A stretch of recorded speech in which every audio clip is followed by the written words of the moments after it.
નમસ્કાર મિત્રો, વિદેશમાં વધુ એક હિન્દુ મંદિર ઉપર હુમલો કરવામાં આવ્યો છે।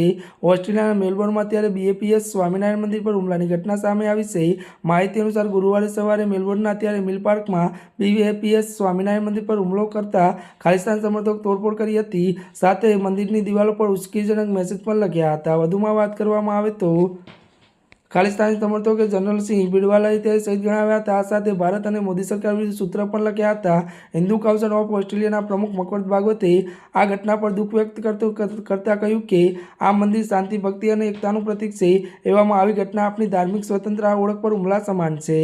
મળતી વિગતો અનુસાર વધુ જણાવી દઈએ કે સપ્ટેમ્બર 2022માં કેનેડાના ત્યારે ટોરોન્ટોમાં સ્વામિનારાયણ મંદિરની દિવાલ પર પણ ખાલિસ્તાન તરફથી નારા લખવામાં આવ્યા હતા। ભારતીય હાઈકમિશનરે આ ઘટનાનો સખત વિરોધ કર્યો તેમજ બ્રિટનના લેટર શહેર કેટલાક અજાણ્યા લોકોએ શિવ મંદિરમાં ઘૂસીને તોડફોડ કરી અને ધજાને નીચે ઉતારી દીધી હતી। અત્યાર સુધી આવી સૌથી વધુ ઘટના બની ચૂકી છે।